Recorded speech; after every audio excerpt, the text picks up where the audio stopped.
Welcome back to When Kings Unite, the podcast where we explore masculinity as medicine. My name is Chris, and I'll be honored to be your host for this very special episode.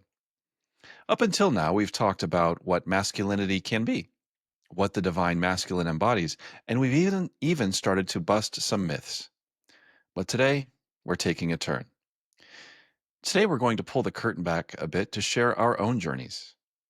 You'll hear from Freddy, Smit, Wes, and myself about the paths that led us individually to this work, how we discovered ontological coaching, and what brought the four of us together to create this podcast, When Kings Unite. By sharing our stories, we hope you'll find reflections of your own journey and feel an even deeper connection to this powerful community we're building. So settle in and enjoy our personal stories of When Kings Unite.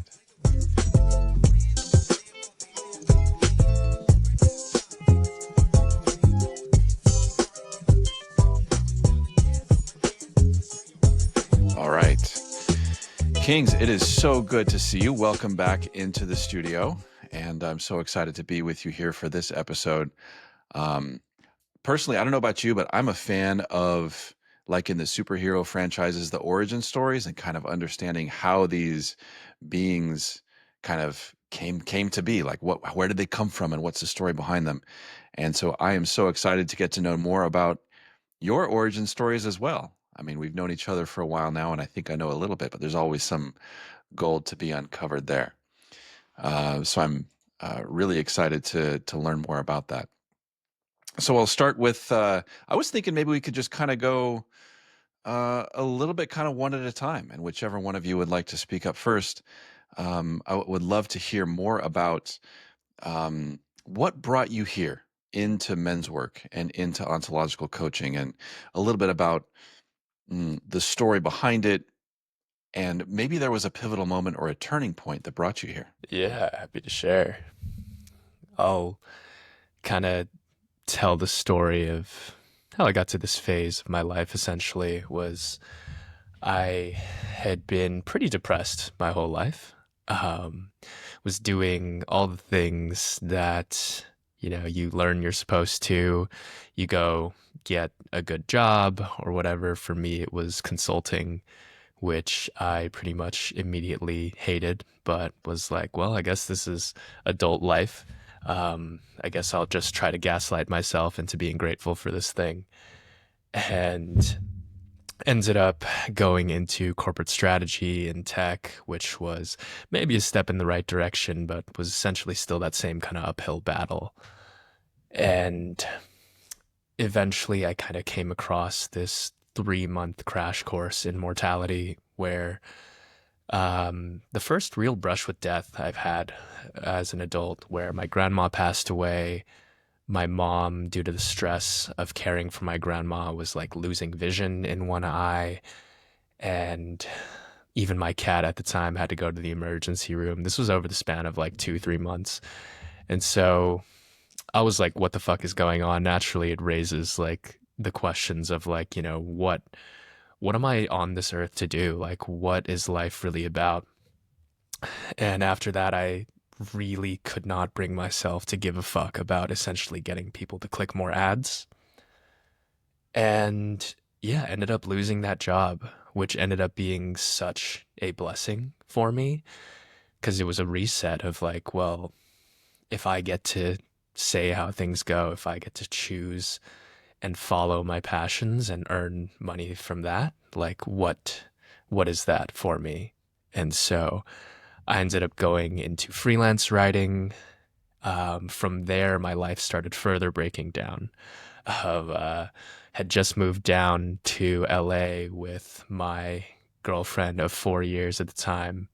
That relationship started breaking down. So over this time, like my career, my relationship, my living situation, even my relationship with my parents was pretty rocky at the time. Like every major structure in my life had been broken down.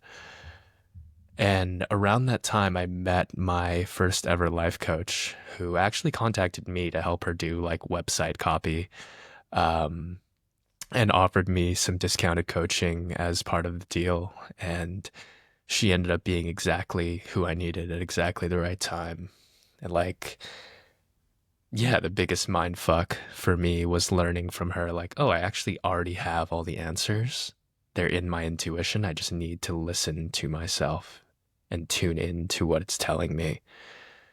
And ever since then, I just knew I wanted to create that same transformation for others, where I went from like this kind of rock bottom essentially to being on my dream life path, where, um, yeah, eventually leading toward full time coaching and feeling really good about all that in the process.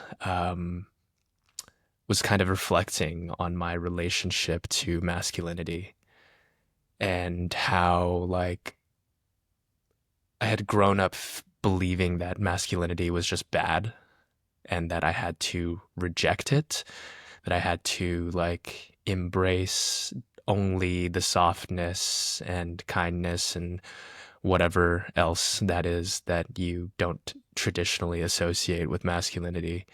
And I kind of set this intention a year or two ago where I was like, I want to explore what healthy masculinity looks like for me. And during that year, during Chris and I's graduation from our coaching program, we met Smit, who was like, "Oh, I actually lead a men's group for men of color. Like, why don't you check it out?" And it's been a really good journey ever since, exploring my own relationship to masculinity and cultivating the divine masculine in myself. Yeah, I love that. Thank you so much, brother. And so much of what you share, I can really resonate with, especially the part about feeling like you're at rock bottom. And that's when it's like this hand just kind of reaches out to you from the mist and says, I'm here to help you. And actually, I'm here to help you help yourself. Right. My experience was actually pretty similar. I'm a little bit older than US, but I was m- so I say that simply to say I'm much further along in my life's journey and my life experience when I had that experience of hitting rock bottom. I was at the end of very long term relationship, a 19-year marriage. Um, it was one that, for all of the societal and cultural expectations and reasons, lasted far longer than I think it probably should have. Um, I was in my mind, the relationship was over for years before I actually made the decision to have that be physically out in the world and not just in my head. Like, it was in my head, it was like done, but I didn't have the courage to have it be actually done. Um, and so I was at the point where I was finally there. Um, I was ready to finally stand up and say, this is not for me. And again, this is after 19 years with two kids in the mix. There's a lot of complications here. Um, at the same time, I was really unhappy with my job. And it was one of those things where people say, what is wrong with you? At the time, I was working at Google. Like, one of the preeminent tech companies that are out there. When you're there, you've made it, right?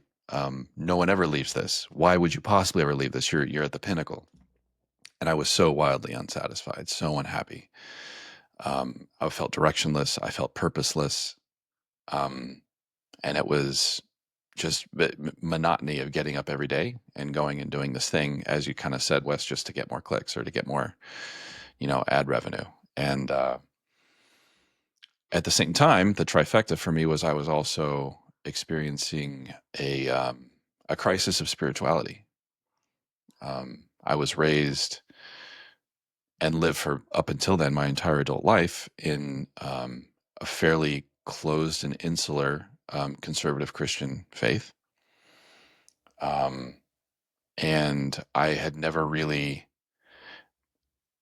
I won't say I hadn't questioned, but I had never really even thought about what it would be like to not be a part of that community and not be a part of that faith. It was so core to my identity, while deep down knowing that there were parts that really weren't resonating with me, that I was just accepting. I was going along to get along, but it just wasn't really down there. So all of this kind of foundational, I say the cracks were showing up in the foundation of my own identity and who I was. Um, as a husband, as a father, as a spiritual man, as an employee, like what I'm here to do, my purpose in my work. And that was when someone kind of, the first time someone was like, "Hey, have you ever thought about working with a coach?" I got a recommendation, found a coach named Ken, and he was um, just this beacon, like such a lifesaver, really helped me ground. And as you said, Wes, just really understand that I do get to choose and that all the answers are within me. And it's just a matter of clearing out kind of the storytelling that I've been doing for so long. So that's what kind of got me exposed to this work of transformation. And firsthand, I saw, the power of what that was and how working with a coach supported me through standing for what I really wanted for myself in relationship, what I really wanted for myself in career. I did wind up leaving Google and went to a startup. Um, I wound up ending the marriage, and as you all know, I'm so happily repartnered with an amazing woman, um, which is mm, it's one of those things where I almost feel bad because I look around and see how many people who don't have the kind of relationship that Monica and I have, right? Who are in just uh, relationships that are painful, that are not as fulfilling as ours. And it makes me sad and it makes me angry that this is something that I have that other people don't have, and I want to give it to them. Um, all of which is to say, like, all of this transformation was so powerful for me that fast forward a couple of years when Monica, who was also in the corporate tech world, decided to leave. She had no idea what she was going to do, but she knew that wasn't it. And she left and followed her path. I was like, what would that look like for me? Like, wow. So that was when I had this idea. Well, maybe this coaching thing would be for me. I've had a chance to be a leader in my corporate life, and one of the most powerful and impactful things for me in my career has been those moments of mentorship, of being with, seeing the greatness in people and the possibility in people, and working with them to help kind of expand that, and so they could stand in it. And I said, well, maybe this coaching thing would be cool for me. So I called around, asked around, and got connected with Accomplishment Coaching, and that was the first time I met Wes. Was when we walked in for Module 1 together, and boy, did we know what we were in for, right? But what powerful training we had there. And so that's as it relates to kind of coaching work and transformation. In terms of men's work, completely out of the blue, I went to my first men's retreat about 2 weeks before our first module of Accomplishment Coaching. Um, it was something that I never really felt drawn to or that I questioned, but what I did know about myself is that I had some pretty incomplete examples of masculinity in my life. I was raised by a stepfather. My biological father was not in the picture for much of my childhood or my adult life. Didn't have any sort of relationship with him. Um, and my mom remarried my stepfather when I was like 3 or 4. So he's pretty much the father that raised me. And he had a lot of generational wounds, a lot of generational trauma. He was not emotionally available. He was um, unwilling to seek therapy or help or to do any sort of work. And so I grew up being raised by a man who was deeply wounded by what masculinity is and means. And I could see that. I didn't necessarily take it onto myself, but I could see what it did for him and for his relationship with my mom and his relationship with me as one of his adopted children. And I didn't want that. Um, I also, like you, Wes, felt that, you know, uh, um, the bigness, the warrior, the strength of masculinity is harmful. It's something to be afraid of. And so I definitely leaned much more towards the softer man, if you will. Um, I didn't take on the mantle of the guy who was out, chasing the chicks in the bars and racing cars and motorcycles and being that kind of stereotypical, prototypical dude. I was the soft, emotionally available kind of um, nice guy, if you will. Um, but that left a little bit of curiosity for me is like, I don't want necessarily the distance that I saw in my father, my stepfather, I call him my father. And I see that there's something available for me in standing in the strength of masculinity that's different than what I'm currently holding as masculinity, but I don't know what it is. I don't know where it is. That's what had me go to this men's retreat. And I got a little peek, I got a little glimpse in there, but it was just the first. Started reading a lot of books, started listening to podcasts and following people on Instagram and going to further men's retreats. And then, we'll get into it a little bit later, but then, when getting the chance to meet US at in our coaching program, and then Smit towards the end of our coaching program, and then Freddy was introduced by Smit as well. I was like, there's something here. There's men here that I can learn from, that I can lean on, and that can show me ways of being a man that I might not have seen before. And so completely a work in progress in terms of my relationship with my masculinity, but I'm so grateful for this work because I think the world really needs what we have to offer. Thanks for sharing that, man. I'm just already deeply touched by all of y'all's stories so far, and I also have it that Freddie has an incredible story that I can't wait to hear.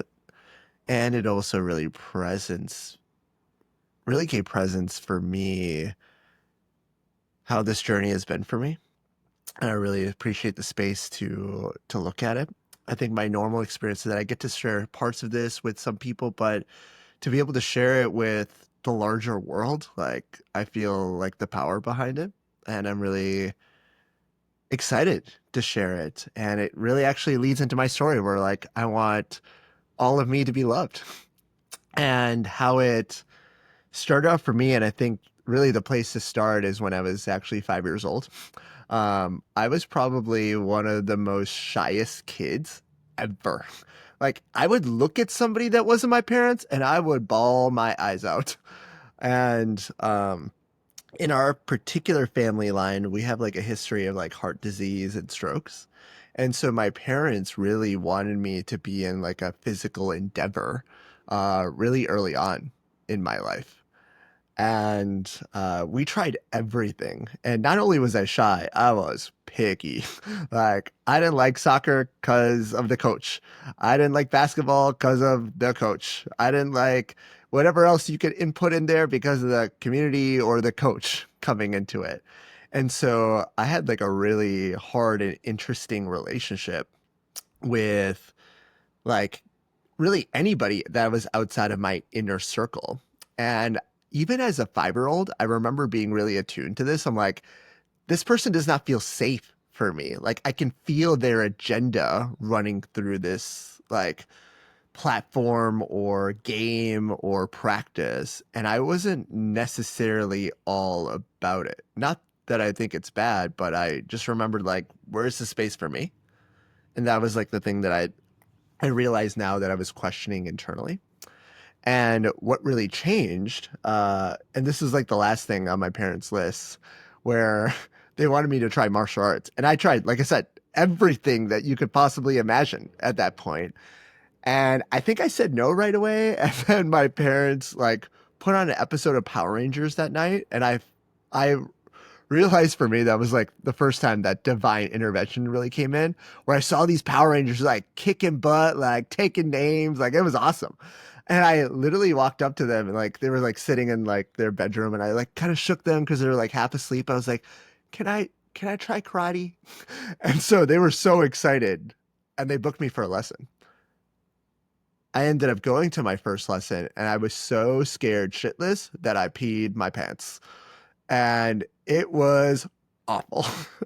But the really cool part was that instructor that was there didn't even bat an eye. Like I would have thought like, oh, gross, like, or I can't believe you did this, or no, no, it's okay, we'll get him through it. But it was just like, hey, don't worry, dude. Like we got you. Like and he was really honest, like, this has never happened before, but we'll figure it out together.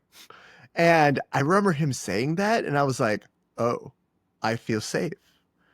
And I got like a free uniform that day because my clothes were soiled and all this stuff. And I did a lesson.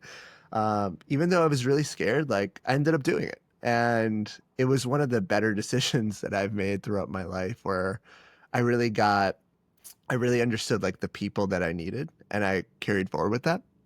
And then kind of fast forward to like when I was 18, there was like a lot of ups in martial arts, and the common theme for me in my life was like always looking to authority figures though to figure out my answer. And that would happen definitely with my martial arts instructor, and it would also happen with my parents. And my parents really wanted me to go to school to become a doctor. And so without thinking a single thing, I was like, I guess I'm going to school to become a doctor. I'll see you guys in like 4 years, maybe, like we'll catch up, whatever. I go to school and I very quickly realized that it was not the thing for me. Like I was not there for the right reasons for myself. And I was really depressed. So really like what you said, Wes, around like depression like really hit for me. And I was really depressed, so I started doing a lot of like substances, mainly alcohol. Was like the bigger one. And how I would think about it, I would drink heavily Thursday, Friday, Saturday, and Sunday. And then I would cut cold turkey for a few days. So I thought like, oh yeah, I didn't have a problem, but I was really running from something. And it really took a toll on my health. It really took a toll on my mindset. And the first night was cool, but pretty much every night afterwards, I was like trying to chase that high. And it was tough. Like it was truly tough for me to live in that. And one of the really major things that happened around when I was 18, I took a Krav Maga instructor course. And one of my instructors at that point actually got trained through AC. And another way of divine intervention, I was training at a martial arts school and back at home when I was there. And they were switching over some leadership. And essentially, I got to get connected to this person again. And they also happenstance like reached out the week before just to check in. And they were like, hey, how are you doing? And that was the first time someone asked me that in 2 years. And I fucking just like bawled. And I was like, I'm not doing well. I feel stuck. I feel confused. I feel upset. I feel angry. Like I had all of the emotions running through. And he explained the whole coaching thing. And I was like one of those people where I was like, fuck coaching. Like, are you going to tell me what to do? Like, it's not going to work for me. But I respected this person. So I was like, all right, let me see what it's all about. And through like a few other conversations, we ended up getting connected together.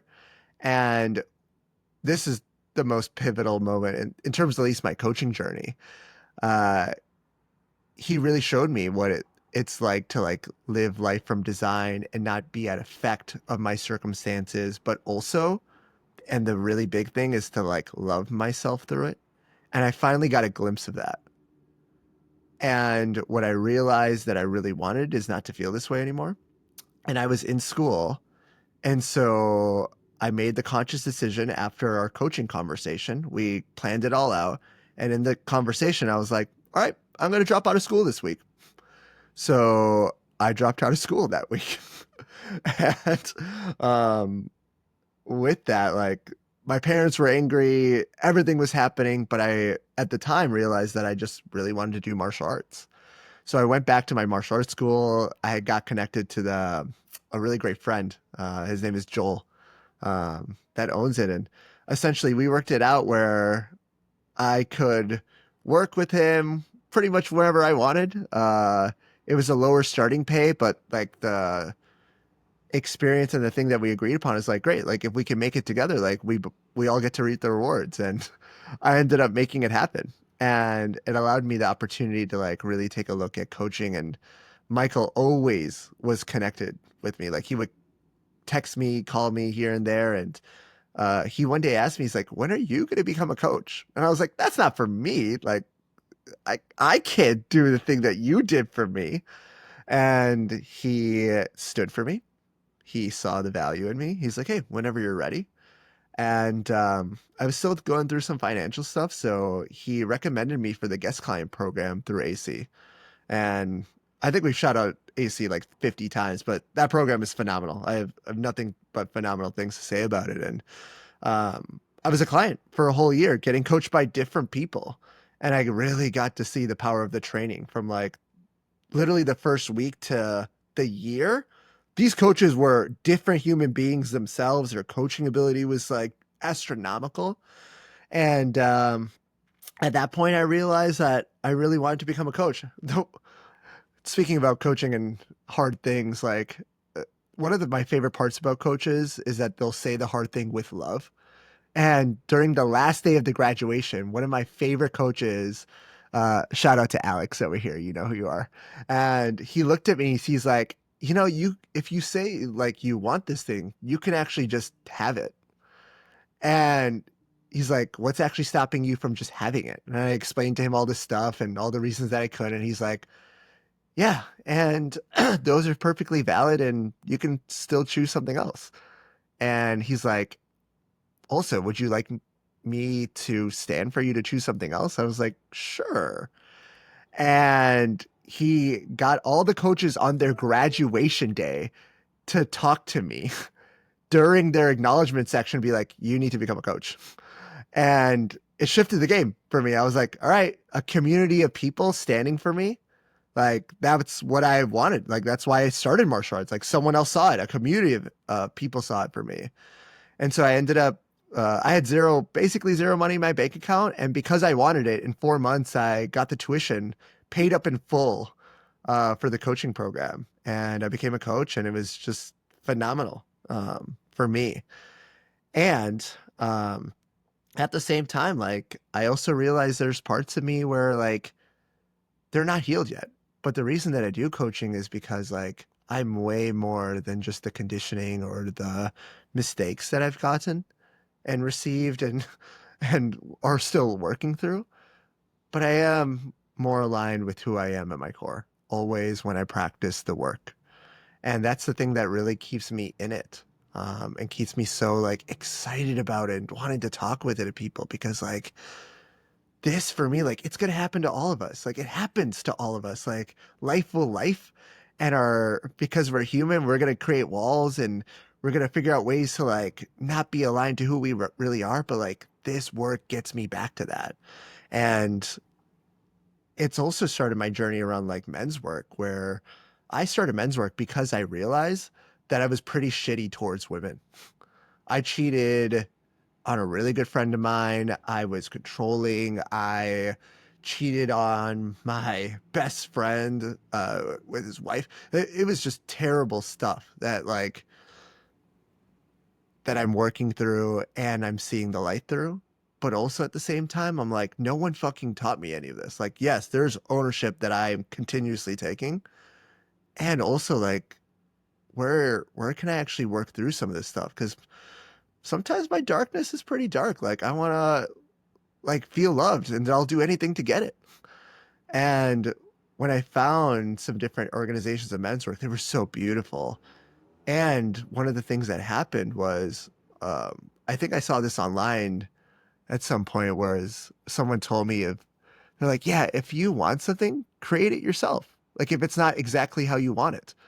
And I looked at that, I was like, okay, I love all these men's groups that I'm a part of, but it's not exactly what I wanted.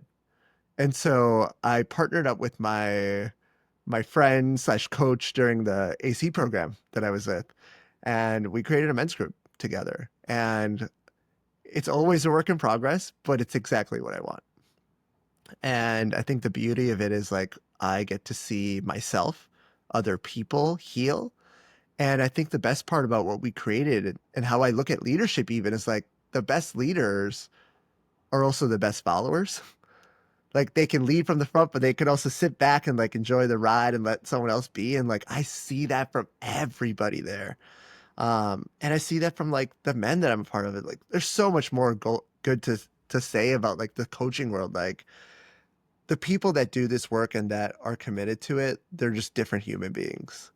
And despite any hurt or darkness that people have, I am confident that the light is bigger on the other side if we can work through it.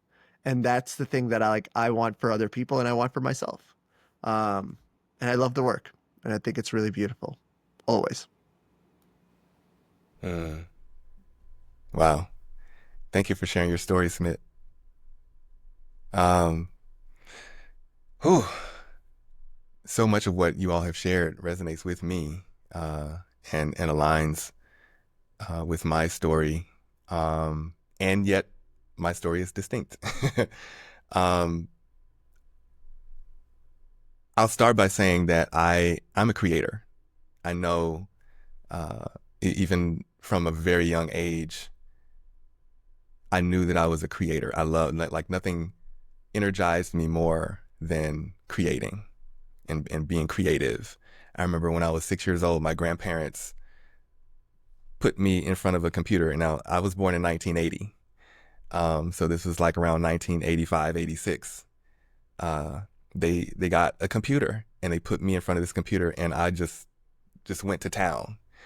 And one of the things that I loved doing was making things. I think back then it was like Print Master Gold or Print Shop or something like that, these different programs. And I would start making stuff, cards, invitations to things. And then once my grandparents saw what I was doing, they started like making requests like, hey, can you make this for, my fraternity or my sorority and that kind of thing. So I think that's what got me started, like really leaning into my creativity. So I've been a lifelong learner my whole life. I will continue to be so. And then that being a lifelong learner and also being creative led me to becoming a graphic designer. So for 17 years, I was a graphic designer, freelance. And I also did some time working with Bank of America in New York City, the headquarters, as a senior graphic designer. So I did that for on and off for about 8.5, 9 years, almost 9 years. And I would say my journey into becoming a coach, if I had to pinpoint, in some ways, I feel like I've been a coach all my life to some degree. But I remember 2007, because I was born and raised in Louisiana. 2007, I moved to New York City. My best friend, the person who would eventually become my best friend, Gene Tolan, I asked him, like, do you have any, this is after several conversations that he and I had up to that point. I was like, are there any books that you would recommend that I read, or just around like personal development or mindset, or because I think at that time, the Secret had come out, like the video. There's a book, but there's also the video that I had gotten, and so I watched The Secret, about manifesting and that whole thing. But there were just so many gaps and holes that I was left with. I was like, there has to be more to it than this, than what they shared in the video. And so I asked Gene, I was like, is there something that you would recommend that I read that, might be able to fill some of these holes? And he said, absolutely, The Law of Attraction by Abraham Hicks, or Esther and Jerry Hicks. So I immediately bought The Law of Attraction, started reading it, and my journey into metaphysics and personal development, spiritual development, human development commenced, I believe, at that point. But I continued, my journey as a graphic designer until about 2018. 2018, I encountered a friend at a mutual friend's. So ironically, like at the time of this recording, we're just coming off of the 4th of July. I encountered a friend at a mutual friend's 4th of July barbecue in New York, in Brooklyn in 2018, and I overheard him talking to someone about this coach training program that he was about to graduate from with his life coaching certification. And my Scooby ears perked up. I was like, ooh, because at that time I was in the process of getting ready to move and relocate from New York to Dallas, where I am now. And I was also considering a career change because I was kind of over doing graphic design. I wanted to still be creative and do something creative, but I felt like there was more purposeful work for me to do. And as the universe would have it, I encountered this friend who was having this conversation. So I parked myself near where he was having that conversation and just listened. Longer story short, I had several conversations with this friend after that. His name is Aaron DeGraff. And the same school that he earned his certification with, called Ideal Coaching Global, that's the school that I ultimately enrolled in 2019. So relocated to Dallas in November of 2018, and then January 2019 was the first sort of conference in person. And at that time, the conferences were in person. That began my journey into coaching. And Ideal Coaching Global is an ontological school. The model is the full model is called ontological, mindful, ecological coaching. So ontology, of course, is the study of being and human beingness. Mindfulness is, our presence and our awareness, being mindful and aware of our thoughts, emotions, behaviors. And then the ecology, the interconnectedness and the oneness of all things and all life.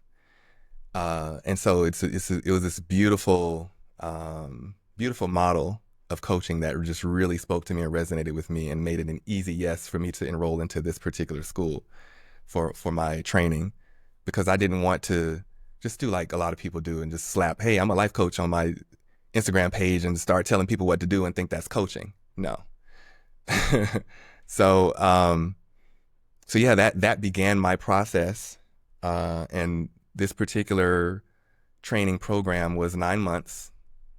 So by September of 2019, I graduated with my first life coaching certification. A week later, got into a car wreck. Like 8 days after I graduated, got into a car wreck. Physically, I was fine.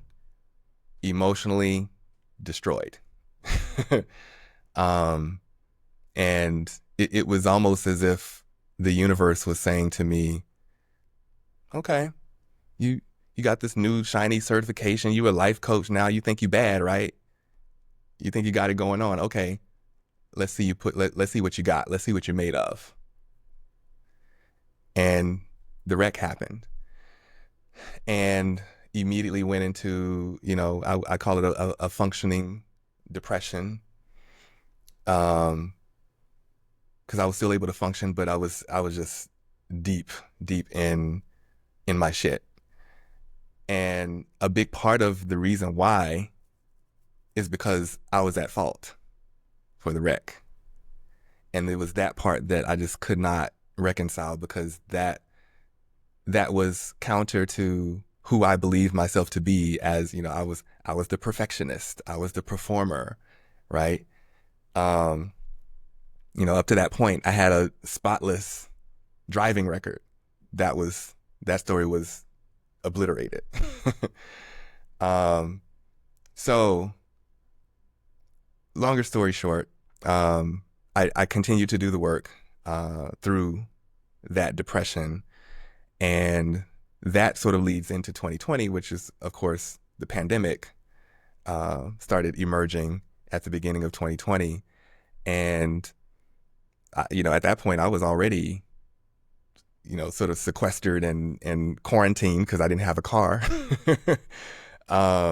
So I was like, hey, world, welcome to the quarantine with me.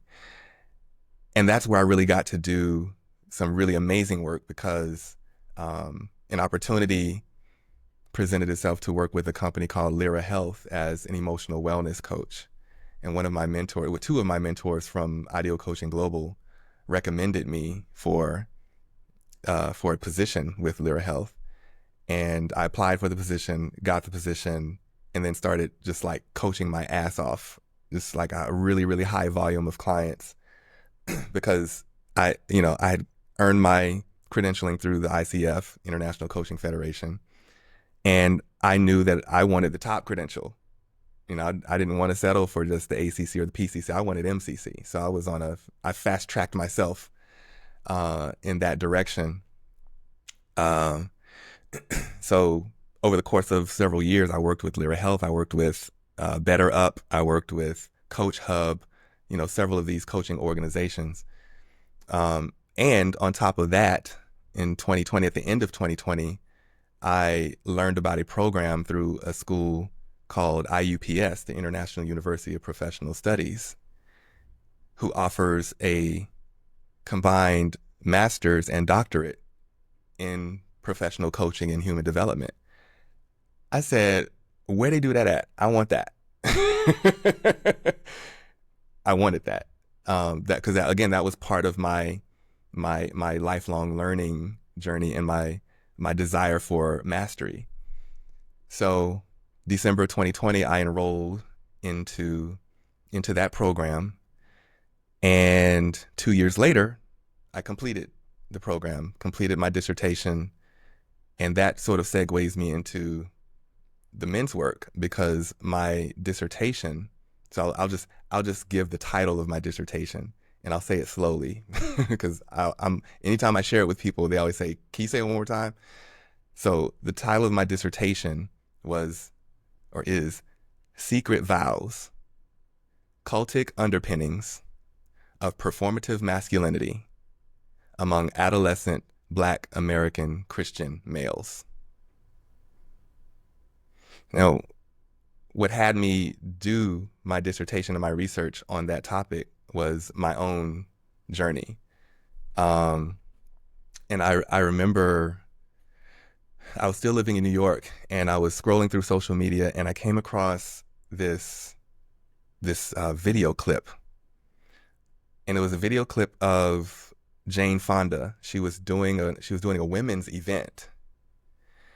And the moderator of that interview asked her this question. She said, if there's something deeply burning in you that you want to share, it was like the end of the interview.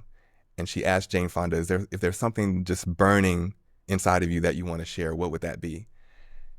And I can't remember what she said verbatim, but it was, I'll never forget just the sentiment and the energy with her share. And she was like, I know we're here talking about women and women's issues, but she's like, if there's something burning within me to say, I have to put in a plug for our boys because our boys are in trouble. They're not safe.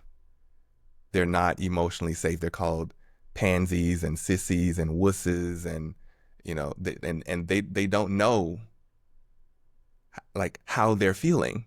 They're not given the room and the space to express their fullest, the fullest expression of their being and their emotions. And she was like, it leads to this bifurcation, head to heart. And we really have to do everything we can to make sure that our boys remain linked up and connected head to heart. I had never heard anyone share things like that I had felt and that I had observed. I had never heard anyone language it in the way that she did. And that's when I knew that men's work was going to be for me. And so that's what had me do my dissertation. And my mentor, my advisor in my doctoral program was very, he was very adamant and stayed on me in those beginning months of this program about really honing in and being specific about who he asked me this question once, and I said, wow, that's a really powerful question. He said, who is it that this dissertation is going to serve? Who are you serving? And immediately I said, I'm serving me. I'm serving me. I'm serving people that look like me. I'm serving people that share in my lived experience, because I know I'm not the only one. So that's ultimately what guided me into doing the men's work. And then of course, last year, I'm coming up on a year now. I was introduced to Austin Walker, who is one of the co-founders and co-facilitators, along with Smit, of the Man Cave men's group. And like when I first met Austin, I knew, like, again, and I've shared this with him, it was love at first sight. So I knew that there was something bigger for he and I to do together. And then I would meet Smit a bit later. But yeah, I'm coming up on a year of being involved with the Man Cave. And when I tell you, just being a follower alone in the organization was transformative for me. And now, leaning into and being embraced as more of a leader with the organization is just taking things to the next level for me in my own growth and development. And I'm super grateful to everyone in the Man Cave, Austin, Smit, and all of the members, that I get to do this work at this level. And it's beautiful. It's beautiful to be able to share a space with a group of powerful, heart-centered men, and share our lived experiences and be vulnerable and love the fuck out of each other in a way that we're not given the room to do. That's super important to me. To be able to, like, and it's rare. I think that's why I love it so much, is because it's so rare to find a group of men who are even open enough to share and be that vulnerable, and to cultivate intimacy with each other in such a powerful way, and it not need to be sexual, and that's coming from someone who is same gender loving, right? Like, this is completely independent and separate from my sexual orientation. I love men as humans first, right? And so I love, regardless of orientation, I have a very high bandwidth for love, and I love sharing that bandwidth and that energetic bandwidth with other men. So that's sort of like the fuel that energizes my desire to do men's work and coaching and any type of personal development, human development work. That's my calling, and that's what I believe I was put here on this earth to do. And you do it so powerfully, brother. We're all blessed to walk this path with you. And I can't help but notice, listening to everyone's shares, like, we all have there's such variation in our journeys and our stories and where we come from, and there's so many similarities too, right? It kind of really shines a light on the commonalities that we all have as men in this world, despite our different backgrounds, where we come from, our age, whatever it may be. The male struggle is real. The masculine challenges are real, and we all face them in our own ways. And I count it a privilege and a blessing to be among you men who are standing up for something different for men, and willing to be proclaimers of masculinity as medicine, as something that is beneficial for this world. And so I'd love to talk a little bit about, just real briefly, it's been really powerful and inspiring to hear all of your stories of where you come from and what brings you to this work and to this moment. And also, this podcast is kind of a thing, right? And maybe together we can all talk about the origin story of the four of us coming together and deciding to even do this. So maybe I was thinking we could start at the beginning. I think, Wes, you and I are the first ones to know each other. Like I said, we walked into that room in San Diego a couple of years ago for module 1 of our coaches training program, and shook your hand and you shook my hand, and I think by the end of that weekend we were like hugging each other and be like, let's get phone numbers, and like really connecting. And then right, I mean, that was the first time. I think we were the first ones to meet each other of the four of us, right? And then the next one, at least that I had the chance to meet, was Smit, and that was fast forward about a year, right? Wes, you and I walked into our final module of our coaches training program, and one of the coaches training program leaders was overseas, I think, for a wedding. So they called in a replacement to come in, and here comes this guy with the biggest smile I've ever seen in my entire life, and the biggest heart that I've ever seen in my entire life, Smit. And he's like, "Fuck shaking hands, man." He goes right in for the hug, like right out of the get go, and I was like, "Okay, that's how it is." And man, we just so clicked then. I don't know, Wes, if there's anything you want to share about your first experience of Smit as well. That about sums it up. Yeah, big smile, big heart. And I'll actually add, yeah, like our leaders, it was such an interesting dynamic because by the end of the program, all of the participants training to become coaches, or at least certified graduated coaches, were men, and all of the leaders were women. And by then I didn't even like know what I was missing out on. And Smit coming in being this like firm, loving, masculine presence was really powerful and healing for me. And I think it really showed too. And I think I mentioned this before of like the acknowledgments at the graduation of these women being like, yeah, I actually like hated men and like didn't feel safe around them at all. And like being around you men has felt so healing and grounding. And even for me as a man, like having that male presence on the leadership side was really powerful. And so when he was like, yeah, I'd like lead this men's group, I was like, I think this is the thing I manifested at the start of the year. It was like the call to explore my own masculinity. So yeah, fuck yeah, I'm in.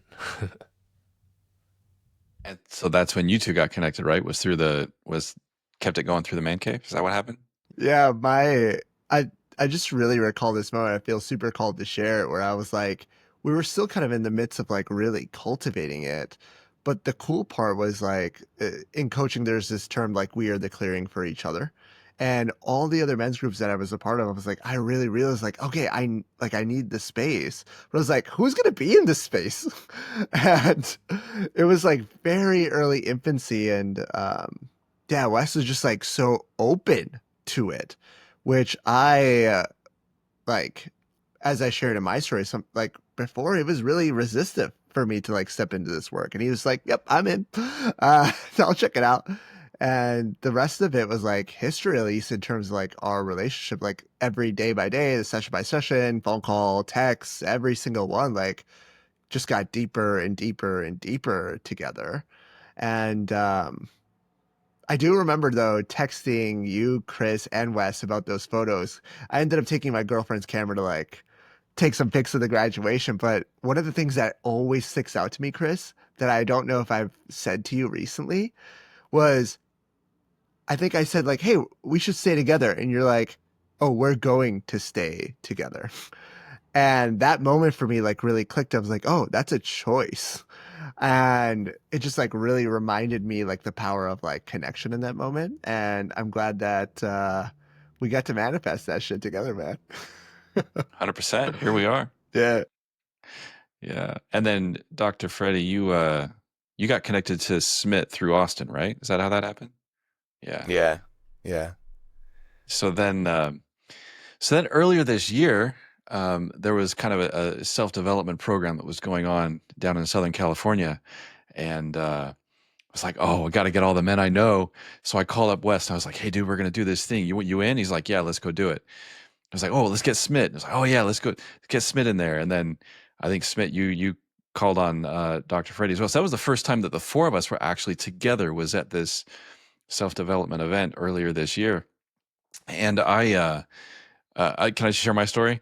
So we're all flying. So I'm in Northern California. Wes, at the time, I think you were in the process of moving, or were you up here in Northern California, or still down in Southern California? I don't remember, but it was pretty close. Actually, yeah, no, I Yeah. had been living in SF for a bit and then had, flown back Yeah. down too. Got So, it. yeah. Yeah. And then Smit is in like the Midwest, and then Dr. Freddy's in Dallas. And so we're all flying in, and we're like, hey, get there a day early. And Smit had arranged the Airbnb, but he was flying in late. And so I landed at the airport, and I'm like, okay, I'm going to go to this Airbnb that I have the code for. And there's a guy in there named Freddy, who I've never met in my entire life. But, Smit vouches for him, so he's got to be a cool dude.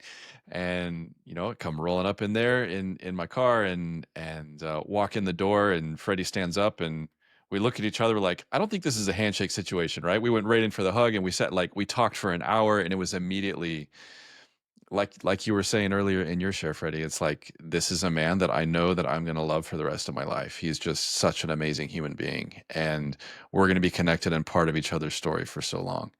Mhm. And yeah, and then we did just that whole experience that we had for that self-development weekend was super powerful. And I don't remember if it was then, but something came out of it, was like, we four need to do something together. And then at one point I was like, one of my previous jobs, I had done like an internal podcast for the company. Why don't we do a podcast? And here we are. It's Yeah. yeah. And I remember this one moment at towards the end of that self-development workshop that we did together. There was this moment where the four of us were like huddled up in this four-way circle, like this four-way hug, and just that the beauty of that connection and the love that was, in that circle, in that cipher, was just beautiful. And I think that could have been, the moment where we were like, okay, this is going to be a lifelong journey for us. Yeah, we're all kings, and in that moment we were so united, and I love it. We remain that way to this day. Yeah. I do like one of the funnier parts when you were just sharing that made me laugh a little bit, where my flight was like delayed like 6 hours. And I'm like, oh my God, wait, these two random guys who never met each other. And then like I clicked at me in the airport. I was like, wait, no, they already speak the same language. And like when I came in, you guys were like best buds. And I was like, this is dope. But I think like that is the flavor. Like even when all of us united in that moment, like huddled up with each other, is like we all felt it and we were open to it, like the connection. And like that was such a powerful moment. And it's so beautiful how we got from that, from like all of our different stories to here now together. Like y'all are my best friends, and I love the shit out of you. Yeah, yeah, same. And I have to say this, man, when I think about what I envisioned for men's work for myself, like this is it. Like this is a dream to be able to connect with other men and us, share our lived experiences, our vulnerabilities, our deepest, darkest secrets with each other, and still choose to just love each other down unconditionally. This is a dream. So you all are a dream manifested for me. So thank you all for that. I love that so much, brother. I can totally let that in. And one of the things that I love so much about the four of us is the different lived experience and the perspective and the uniqueness that we all bring. I don't know about you all, but I listen to podcasts, and sometimes it feels a little, maybe not tone deaf, but it's like a little one note, because all of the hosts kind of are from the same thing. And when I look at the four of us, it's like culturally, like where we live in the country, where our family and our people are from in the world, you know, what the lived experience we've had, our age, the different work experiences we've had, the different relationship experiences we've had, the different ways in which we express love. It's we've got every single base covered here, and I love that so much for us because to me it feels like we can really, in one way, one of us at least can speak for and represent every single man on this planet and resonate with every single man on this planet with what we bring into this space and into this work. Freaking men to that, brother. Thanks for sharing that. Yeah, and I also like, I think I want to add this piece too. Like this, for me to like choose into it was a expression of like love and fun. And so I hope I can speak for all of us when I say like thank you to all the listeners who choose to step into this podcast. Like we are men doing the work ourselves, and we need more. We totally need Yeah. more. Absolutely. So thank you for Totally. joining on. We're not here telling people what to do. Like we've got it all figured out. We're figuring out our own shit along the way. And what I love about the four of us and the three of you, I'll you know, heap the praise onto you, and hopefully I can live up to it somewhat, is that we're willing to share it, right? We're willing to live it, to own up to our shit, you know, to share our mistakes and our wins. But the point is that we're focused on doing better and being better, and on bringing the power of medicinal masculinity to the world, and really being a strong stand for that. Mm. Yeah. Yeah, Chris, you mentioned when you think about your relationship with Monica, you get sad and angry that not everybody has that. And I feel that way about men who don't have something like this. Like, the male loneliness epidemic is real. There's so many men out there that don't have men or anyone that they can really talk to like this. Like, how many men out there can really sit down and have just an open, vulnerable conversation and, yeah, be in tune with their emotions. I was thinking of this Bill Burr bit where he talks about like, yeah, like men have all the emotions that women have. It's just we're only allowed, there's only really two for us. Like we're allowed to have anger, and the rest is just labeled as gay, and that's considered wrong and weak or whatever. And like, yeah, it just feels like a really powerful mission of mine to let men feel seen and supported so they can be their full selves and trust that that's enough and that's accepted out in the world. Mm. Yeah, and I think on that note too, Chris, like you've already done it. Like you are included in that. You don't have to do anything more. Like truly. But I can completely let that in. I can totally let that in. That's part of my own story is, you know, not wanting to shine a light on myself when sometimes it's okay, right? Sometimes it's okay to step into your own bigness. So Mm-hmm. I'll include myself in that. Yeah. And yeah. I wanna put in a since we're talking about men's work, I would feel remiss if I didn't say this, and put in a plug for the Man Cave's leadership retreat, because that's where I got to meet Wes and Smit in person for the first time.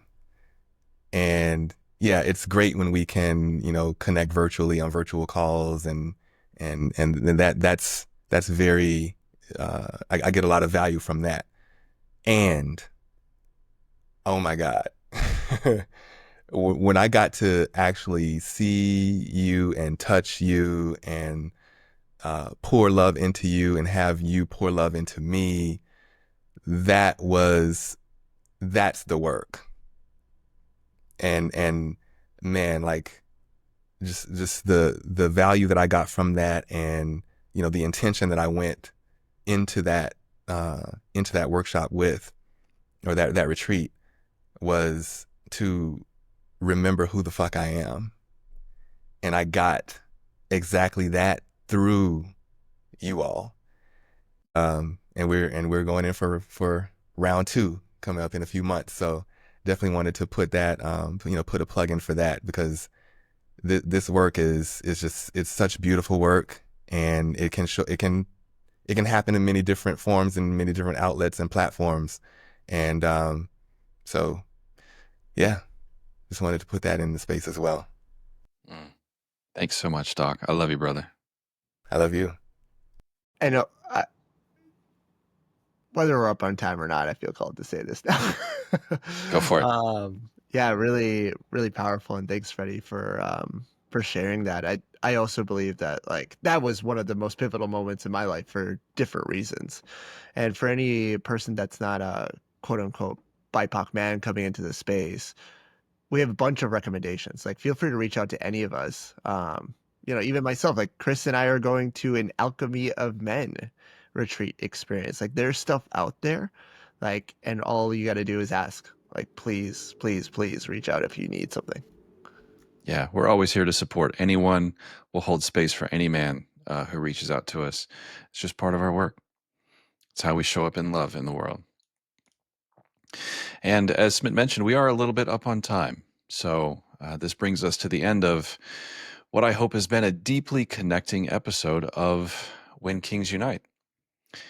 And as you've heard, each of us has walked a very unique path to arrive at this shared mission that we hold of exploring masculinity as medicine. And our stories, our history, our experiences with all the twists and turns, the ups and downs, are part of what fuels our passion for this work. So to all of your listeners, thank you for allowing us to share a bit more of ourselves with you today. Now that you know a little bit more about the men behind the voices, we hope you feel an even stronger bond with the work we're doing, the wisdom we aim to bring to you each week, and how powerful this medicine can be. So join us next time as we dive into the power of emotional attunement. We've talked about it a little bit today, and we'll talk more about that in our next episode. Until then, keep exploring your own story. Keep cultivating that divine masculine within, and always remember, you are worthy. We'll talk again soon.